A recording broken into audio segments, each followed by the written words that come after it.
Chapter 4, October Blizzard. Laura woke up suddenly. She heard singing and a queer slapping sound. Oh, I am as happy as a big sunflower, slap, slap. Bat nods and bends in the breezes, oh, slap, slap. And in my heart slap as a light slap as the wind that blows, slap, slap. The leaves from off the trees, oh, slap, slap. Pa was singing his troubled song and slapping his arms on his chest. Laura's nose was cold. Only her nose was outside the quilts that she was huddled under. She put out her whole head, and then she knew why Pa was slapping himself. He was trying to warm his hands. He had kindled the fire. It was roaring in the stove, but the air was freezing cold. Ice crackled on the quilt where leaking rain had fallen. Winds howled around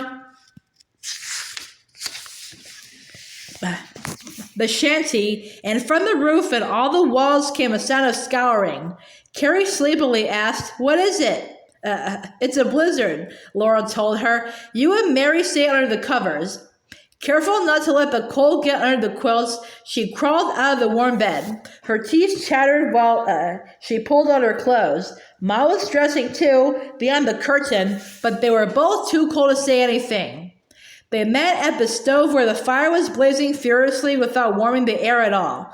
The window was a white blur of madly swirling snow. Snow had blown under the door and across the floor, and every nail in the walls was white with frost. Pa had gone to the stable. Laura was glad that they had so many haystacks in a row between the stable and the shanty. Going from haystack to haystack, Pa would not get lost. Blizzard, Ma chattered. In October,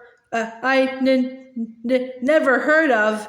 She put more wood in the stove and broke the ice in the water pail to fill the tea kettle. The water pail was less than half full. They must be sparing of water for nobody could get to the well in that storm. But the snow on the floor was clean. Laura scooped it into the wash basin and set it on the stove to melt for washing in. The air by the stove was not so cold now, so she rolled Grace in quilts and brought her to the stove to dress her. Mary and Carrie shiveringly dressed themselves close to the open oven. They all put on their stockings and shoes. Breakfast was waiting when Pa came back. He blew in with a howl of wind and swirling snow.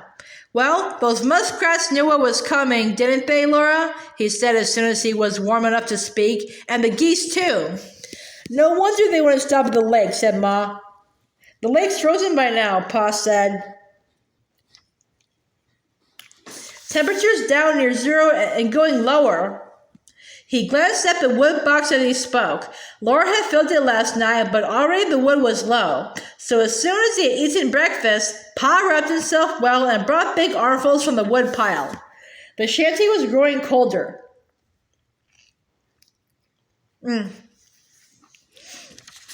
The stove could not warm the air inside the thin walls. There was nothing to do but sit huddled in coats and shawls close to the stove. "I'm glad I put beans to soak last night," said Ma. She lifted the lid of the bubbling kettle and quickly popped in a spoonful of soda. The boiling beans roared, foaming up, but did not quite run over. "There's a little bit of salt pork to put in them too," Ma said. Now and then she spooned up a few beans and blew on them. When their skin split and curled, she drained the soda water from the kettle and filled it again with her hot water. She put in the bit of fat pork. "There's nothing like good hot bean soup on a cold day," said Pa. He looked down at Grace, pulling at his hand. "Well, Blue Eyes, what do you want?" Tori," Grace said. "Tell us the one about Grandpa and the pig on the sled," Carrie begged. So, taking Grace and Carrie on his knees, Pa began again the stories that he used to tell Mary and Laura in the big woods when they were little girls. Ma and Mary knitted busily in quilt-covered rockers drawn close to the oven, and Laura stood wrapped in her shawl between the stove and the wall. The cold crept in from the corners of the shanty, closer and closer to the stove. Icy cold breezes sucked and fluttered the curtains around the beds. The little shanty quivered in the storm, but the steamy smell of boiling beans was good, and it seemed to make the air warmer. At noon, Ma sliced bread and filled bowls with the hot bean broth, and they all ate where they were, close to the stove. They all drank cups of strong hot tea. Ma even gave Grace a cup of cambric tea. Cambric tea was hot water and milk, with only a taste of tea in it, but little girls felt grown up when their mothers let them drink cambric tea. The hot soup and hot tea warmed them all. They ate the broth and the beans. Then Ma emptied the beans into a milk pan, set a bit of fat pork in the middle, and laced the top with dribbles of molasses. She set the pan in the oven and shut the oven door. They would have baked beans for supper.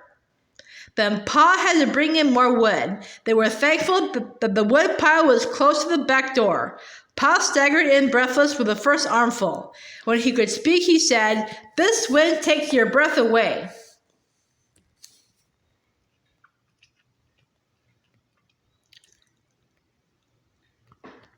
If I thought of such a storm as this, I'd have filled the shanty with wood yesterday. Now I'm bringing in as much snow as wood.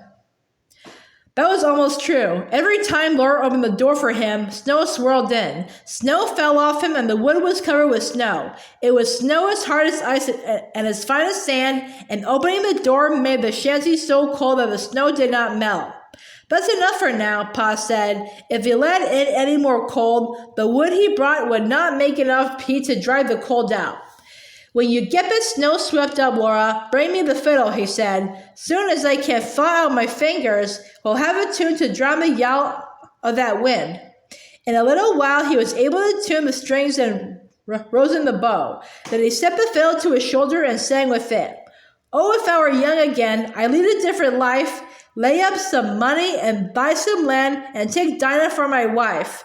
But now I'm getting old and gray. I cannot work any more. Oh, carry me back. Oh, carry me back to the old Virginia shore. So carry me long and carry me long and carry me till I die." "For pity's sakes," Ma broke in, "I'd as soon listen to the wind." She was trying to keep Grace warm, and Grace was struggling and whimpering. Ma set her down. "Bear, run if you're bound to. You'll be glad enough to come back to the stove."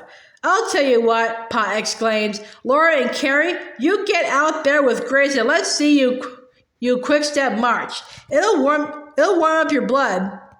It was hard to leave the shelter of their huddled shawls, but they did as Pa said. Then a strong voice rang out with a singing fiddle.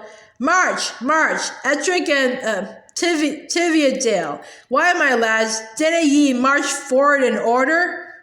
March, march, Eskale and Lisdale. All the blue bonnets are over the border.